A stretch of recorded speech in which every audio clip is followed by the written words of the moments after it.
Bom, gente, vamos lá. Hoje a gente vai falar sobre correlações anatomoclínicas, anatomocirúrgicas do coração. Bom, primeiro, o caso que eu gostaria de relatar para vocês é a respeito de quando a gente tem uma obstrução em alguma artéria coronária. Então, se faz um exame, que é o cateterismo, né? Injeta-se um contraste e o contraste ele acaba marcando o desenho das coronárias. E aí é possível, por exemplo, você ver se tem algum tipo de obstrução. Então, a gente imagina que uma artéria, quando ela está obstruída ou parcialmente obstruída, é porque houve a formação de uma placa de gordura, que a gente chama de ateroma, que vai obstruir parte da artéria ou a artéria como um todo. E aí o que acontece? Quando essa artéria está obstruída, a gente precisa imaginar que todo aquele território de irrigação daquela artéria não vai receber sangue, não vai receber nutrientes, não vai receber oxigênio, portanto as células elas entram em sofrimento. Esse sofrimento das células acaba dando alguns sinais clínicos, né, do paciente. Bom, e aí o que acontece? A depender da artéria que foi obstruída, existe a possibilidade da pessoa ter um infarto do miocárdio. Então, o infarto do miocárdio ele acontece quando as células do coração, do miocárdio, elas entram em sofrimento, elas morrem e o coração ele não consegue mais ter um ritmo. Então, fazer aquele movimento de sístole, diástole, sístole, diástole. Então, aqui, por exemplo, a gente visualiza que o coração ele está totalmente sem ritmo. Então, vocês imaginem que o sangue que está dentro do coração, ele não está sendo bombeado para lugar nenhum, né? Então, o que acontece é que o que é necessário fazer para que eu não chegue neste ponto de infarto? Então, é necessário fazer um desvio do sangue para que esse sangue ele possa continuar chegando naquelas células. Então, por exemplo, né, a gente visualiza aqui na figura, se eu tenho um entupimento, aqui no caso, se vocês lembrarem a figura, é a interventricular anterior, que é talvez aí a coronária mais importante. Então, se eu tenho algum tipo de entupimento nesta região, pode-se fazer pontes. E aí a gente tem, né, a mais famosa é a ponte de Safena. Por que Safena? Safena é uma veia que está lá na perna. Então, o que se faz? Retira-se um pedacinho dessa veia, que é bem superficial, na face medial da perna. Você inverte, porque a gente precisa lembrar que tem válvulas, né? Então, tem que inverter. E aí você consegue fazer um desvio desse sangue para a região onde aquela artéria estaria irrigando. Então, olha lá, coloca-se, por exemplo, o início da ponte aqui na região da artéria aorta, e aí você faz aqui um desvio. Então, ao invés do sangue passar por aqui, o sangue passaria por esta região de desvio, por esta ponte, né? Ela pode ser de safena, da veia da perna. Ela pode ser uma ponte que chamam-se mamária, que é de uma artéria que fica ao lado do osso externo, que é a torácica interna, e ela pode ser, até, né, em último caso, uma ponte radial. Então, pega-se a artéria radial e faz essa ponte no coração, ok? Uma outra doença interessante do coração, né, está relacionada ao septo interatrial. Então, o que acontece aqui, o septo interatrial, se vocês lembrarem, ele tem essa região que é chamada de fossa oval e que lá na circulação fetal era um forame que depois do nascimento se fecha. Então, o que acontece aqui é que existem crianças em que este forame ele não se fecha. Então, olha só, aqui a gente visualiza no eco o átrio direito, o átrio esquerdo e aqui uma comunicação interatrial. ou seja, o septo não se fechou. Então, olha só, a gente visualiza que existe um fluxo sanguíneo de um lado para o outro. E aí, lá na aula de coração, a gente discutiu que o normal é que não haja contato do lado direito com o lado esquerdo do coração. Bom, então o que acontece é que esta fossa ela pode ficar aberta em algumas crianças, né? E aí a necessidade de fechamento. E o fechamento ele pode ser feito ou através de um cateterismo, quando essa CIA, essa comunicação interatrial, ela é pequena, mas quando ela tem a partir de um certo tamanho, não dá para você fazer esse fechamento via cateterismo. E aí você precisa fazer o fechamento com a cirurgia aberta e normalmente coloca-se pericárdio bovino aqui nesta região para o fechamento. Então, a comunicação interatrial, a gente precisa pensar o quê? Que eu tenho a mistura deste sangue cheio de oxigênio com o sangue com pouco oxigênio do átrio direito.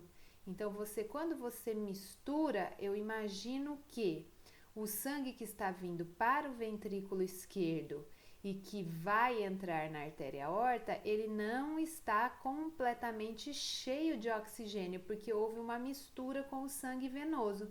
Então, este é o grande problema. A criança, ela não consegue oxigenar direito. Por quê? Porque quando o sangue entra na aorta, ele não é um sangue totalmente arterial. Ele acabou se misturando com o sangue venoso do átrio direito, certo? Então, a criança ela está sempre em hipóxia, ou seja, ela está sempre com uma baixa de oxigênio, principalmente quando ela vai, por exemplo, fazer um exercício físico, ela não aguenta. Isso pode acontecer também no ventrículo, lá no septo interventricular. Então, lembrando que o septo interventricular, ele tem uma parte muscular e a gente visualiza aqui uma parte membranosa. E esta comunicação entre os ventrículos, ela pode acontecer também. Só que aí a gente vai dar o nome de comunicação interventricular, né? Entre os ventrículos. C e V. Então, olha só, o mais comum é a cardiopatia, ou seja, é a doença do coração mais comum congênita, ou seja, que a criança nasce com. E aí ela pode aparecer sozinha ou ela pode ser um dos defeitos do coração, então ela pode estar associada a outras cardiopatias. Algumas fecham espontaneamente e outras não. Aí é necessária a correção cirúrgica, mas a correção cirúrgica ela não é tão simples quanto a da CIA, da comunicação interatrial. Porque vocês imaginem que o septo interventricular é um septo muscular, né? Então é um septo maior. Portanto, a correção cirúrgica ela não é tão simples. E aqui, novamente, qual que é o grande problema? De novo, a mistura de sangue, né, gente? Então, eu vou misturar de novo o sangue venoso do lado direito do coração com o sangue arterial do lado esquerdo. Então, de novo, essa criança, ela entra em hipóxia, né? E a depender do tamanho do orifício, esses sintomas, eles vão ser mais graves, porque quanto maior o tamanho do orifício, tanto na CIA quanto na CIV, maior vai ser a mistura do sangue venoso com o sangue arterial. Bom, aqui, né, uma grande comunicação interventricular. Então, a gente visualiza aqui no eco de novo, ó, o átrio direito, o átrio esquerdo, e aí a gente visualiza aqui, ó, o ventrículo esquerdo e o ventrículo direito. Então, quando você coloca o Doppler, olha só, existe um grande fluxo, né, que vai acontecer do ventrículo esquerdo para o ventrículo direito e vice-versa, certo?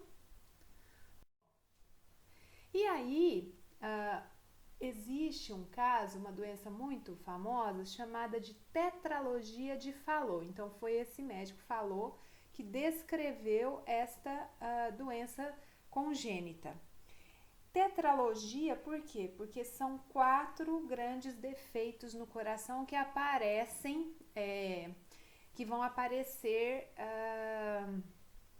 juntos, né? Então, olha lá, primeira coisa é o que a gente chama de estenose pulmonar. O que é isso, estenose? Estenose é uma diminuição da luz da válvula. Então, o que acontece aqui é que, olha lá, a válvula, tá errado aqui, né? A válvula pulmonar, ela está estreitada.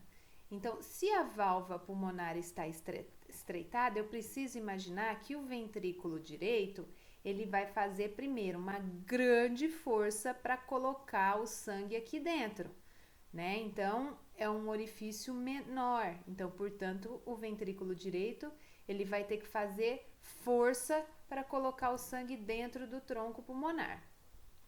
Bom, e aí acontece a hipertrofia ventricular direita. Por quê? Porque um músculo, quando ele faz força, ele vai hipertrofiar. Então, o que acontece aqui é que o ventrículo direito, ele está, espessado, ele está hipertrofiado. Bom, o segundo defeito na verdade, o terceiro, né, é a comunicação interventricular. Então, eu tenho a mistura do sangue, a criança hipóxica.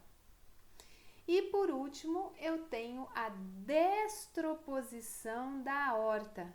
Então, ao invés da aorta sair lá totalmente do ventrículo esquerdo, o que acontece aqui é que ela vem para a direita e fica aqui, próximo ao septo. Então, a gente imagina que a aorta, ela vai pegar o sangue que está aqui no ventrículo esquerdo e vai pegar o sangue do ventrículo direito. Ou seja, né, a criança vai ficar muito hipóxica. Por quê? Porque vai entrar sangue dos dois lados aqui para que esse sangue ele seja distribuído para o corpo. Então, a tetralogia de Fallot é uma doença, né, é uma patologia muito comum, que é chamada também de síndrome do bebê azul. Vocês já podem ter visto, né, ouvido falar dos bebês azuis. Então, os bebês azuis, por que azul? Porque ele fica totalmente cianótico. E aí existe um filme, né, que se vocês quiserem assistir aí, chamado Quase Deuses. Inclusive o DVD tá lá no laboratório. Quando a gente voltar, se vocês quiserem, né, pegar lá o DVD também é uma opção. Não sei se tem no Netflix. Esse filme, ele descreve a técnica de correção da tetralogia de Fallot, que é uma técnica chamada de Blaylock. Blaylock, que era este médico, né, chamado Dr. Blaylock, que foi quem descobriu a técnica para a correção da tetralogia de Fallot. Ela é feita em 2 momentos cirúrgicos. Mas o filme, ele é interessante porque ele conta o desenvolvimento da técnica. E segundo o filme, quem ajudou muito foi o técnico de laboratório dele, que era este senhor aqui negro. Então, vocês imaginem que para a época, né, em que existia um apartheid muito grande nos Estados Unidos, era muito complicado que um negro fosse operar alguém, fosse fazer uma cirurgia, né? Então, esse filme ele conta o desenvolvimento dessa técnica. Então, é muito interessante que vocês vejam e principalmente agora estudando o coração, tá? Então, fica aí a dica para que vocês vejam. Eu não sei se vocês conhecem esse senhor já morreu, né? Morreu faz uns 3 anos, o Dr. Adib Jatene. Hoje o filho dele está no INCOR, é um médico muito famoso, mas o Dr. Adib Jatene, ele foi um cirurgião cardíaco muito famoso, né? Ainda é famoso, porque mundialmente famoso, porque ele foi quem descobriu, né? Quem idealizou até a correção cirúrgica de um dos maiores problemas cardíacos congênitos de uma criança, que é o que a gente chama de transposição de grandes artérias. Então, transposição de grandes artérias, a gente imagina que as grandes artérias do coração são a artéria aorta e o tronco pulmonar. Então, o coração normal, o tronco pulmonar ele sai do ventrículo direito e a aorta sai do ventrículo esquerdo. Agora, olhem só o que acontece na TGA. Então, na TGA, a aorta ela está saindo do ventrículo direito e o tronco pulmonar está saindo do ventrículo esquerdo. Então, o que acontece aqui? Olha só, eu tenho sangue desoxigenado passando aqui o tempo todo e o sangue oxigenado passando aqui. Então, não existe uma relação, uma troca possível nesta oxigenação. As duas circulações, elas ficam como se fossem em paralelo. Então, o sangue ele sai do ventrículo direito sem oxigênio, entra na artéria aorta sem oxigênio e volta para o coração através das veias cavas sem oxigênio. E aqui o que acontece? O sangue sai do ventrículo esquerdo, entra no tronco pulmonar, vai para o pulmão ser oxigenado e volta para o átrio esquerdo oxigenado. Então fica a circulação oxigenada dentro, a circulação, vamos dizer assim, a circulação pulmonar oxigenada e a circulação sistêmica venosa.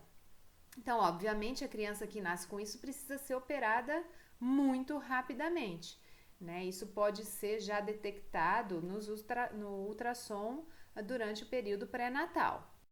Bom, aqui é um sinal claro de transposição de grandes artérias. O raio-x dessa criança traz uma forma cardíaca totalmente ovalada, né? Então parece um ovo o coração. E o pedículo vascular, que é essa região da base do coração, é muito estreito, né? E ainda a trama vascular aqui na região dos pulmões está muito aumentada. Então, esse sinal desse coração ovalado é muito característico de TGA, da transposição de grandes artérias. E aí a gente volta lá no Dr. Adib Jatene. Por quê? O Dr. Adib Jatene foi o detentor aí, né, do desenvolvimento da correção cirúrgica, da correção anatômica deste grande problema cardíaco. Então, o que se fazia era simples troca, né? Então, trocava a artéria e trocava o tronco pulmonar para que essa criança, né, ela conseguisse sobreviver. Mas o que foi que aconteceu? O Dr. Adib, ele desenvolveu uma técnica em que existe ainda o reimplante das coronárias. Então, além da troca, né, então a aorta vai para o lado dela, a artéria pulmonar vai para o lado dela, o que se faz aqui também é o reimplante das artérias coronárias, tá? Então, por isso que ele é mundialmente conhecido. Bom, e só para terminar, eu queria falar um pouquinho dos problemas das válvulas do coração. Então, aqui a gente tem basicamente duas possibilidades. Da diminuição dessas válvulas, e aí a gente vai chamar de estenose ou atresia valvar. E quando estas válvulas estão alargadas e elas ficam insuficientes. Então, são duas coisas opostas praticamente. Ou a válvula está muito diminuída ou a válvula está aumentada. Então, vamos lá, vamos pensar. Quando a válvula está estenótica com atresia, o que é que vai acontecer? Aqui é um exemplo da mitral. Então, olha só, eu imagino que o sangue ele chega no átrio esquerdo e aí ele vai tentar passar pela válvula e não consegue. Então, se ele não consegue, ele vai começar a ficar represado no átrio esquerdo e eu vou começar a ter refluxo pelas veias pulmonares. E aí eu vou começar a ter refluxo pelas veias pulmonares e esse refluxo ele pode ir até o pulmão. Então o que vai acontecer é que a gente chama de encharcar o pulmão. Por quê? Porque o pulmão não consegue dar vazão para este líquido. Então, a estenose ou atresia mitral, ela vai dar repercussões pulmonares muito graves, né? Então, precisa fazer o quê? Precisa trocar a válvula. A mesma coisa acontece se eu tiver uma insuficiência muito grande. Então, aqui o que é que vai acontecer? Ó, o sangue, por exemplo, na tricúspide, o sangue vai chegar no átrio direito, vai passar para o ventrículo direito. Quando o ventrículo direito, por exemplo, contrai, o sangue vai entrar em parte no tronco pulmonar, mas como a válvula atrioventricular direita está insuficiente, ela vai ficar aberta, o sangue pode, refluir para o átrio direito. Então, quando esse sangue reflui para o átrio direito, lá na ausculta cardíaca, vocês vão auscultar alguma coisa parecida com um sopro. E é por isso que se diz que tem sopro no coração. Então, porque este sangue que está aqui no ventrículo direito, ele acaba voltando para o átrio esquerdo e fazendo esse barulho na ausculta cardíaca, tá? Então, a insuficiência ela pode acontecer em qualquer válvula, a atresia pode acontecer em qualquer válvula. Aqui são só exemplos, né, de problemas aí que vocês possam encontrar futuramente no paciente de vocês e que tem, né, um início na anatomia do coração, certo? Espero que vocês tenham gostado. Até a próxima, gente!